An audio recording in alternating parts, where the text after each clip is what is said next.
दोस्तों बात तब की है जब सिराज उद दौला बंगाल के नए नवाब बने। नवाब को ये बिल्कुल पसंद नहीं था कि British east India company Calcutta में अपनी मनमानी करे। नवाब ने ब्रिटिशर्स को वार्निंग भी दी, लेकिन ब्रिटिशर्स नहीं माने, जिसके बाद नवाब ने 50,000 सैनिकों के साथ कलकत्ता पर हमला कर दिया। ब्रिटिशर्स हार गए और जो बचे खुचे लोग थे उन्हें बंदी बना लिया गया। अब आती है वो रात जिसे एक ब्रिटिश सर्वाइवर जॉन सिफानिया हॉलवेल ने ब्लैक होल कहा था। हॉलवेल का ये दावा था कि नवाब के सोल्जर्स ने 146 ब्रिटिश कैदियों को, जिनमें औरतें और बच्चे भी थे, एक छोटे से कमरे में बंद कर दिया। जून की गर्मी थी, न हवा न पानी। हॉलवेल ने कहा कि अगली सुबह तक 146 में से 123 लोग मारे गए और सिर्फ 23 जिंदा बचे। लेकिन यहाँ आता है एक ट्विस्ट। जब हिस्टोरियंस ने इसकी गहराई से जांच की तो बहुत सारी जेन्युइन गलतियां सामने आईं। उन्होंने कहा कि 14 बाय 18 फीट के कमरे में 146 लोग फिजिकल रूप से फिट नहीं हो सकते। अगर आप उन्हें ठूंस भी दें तो दरवाजा बंद होना नामुमकिन था। ब्रिटिश रिकॉर्ड्स में उस वक्त मरने वालों की कोई लिस्ट नहीं मिली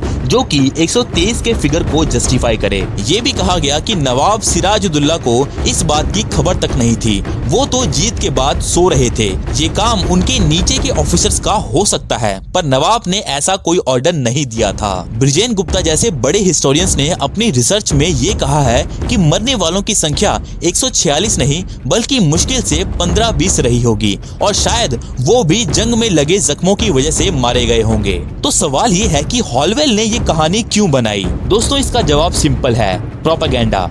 ब्रिटिशर्स को इंग्लैंड में लोगों का सपोर्ट चाहिए था ताकि वो इंडिया पर बड़े लेवल पर हमला कर सकें। इस कहानी ने नवाब को एक शैतान बना दिया और ब्रिटिशर्स को विक्टिम बना दिया, और इसी गुस्से का फायदा उठाकर रॉबर्ट क्लाइव ने 1757 में बैटल ऑफ प्लासे लड़ी और इंडिया में ब्रिटिश राज की नींव रखी।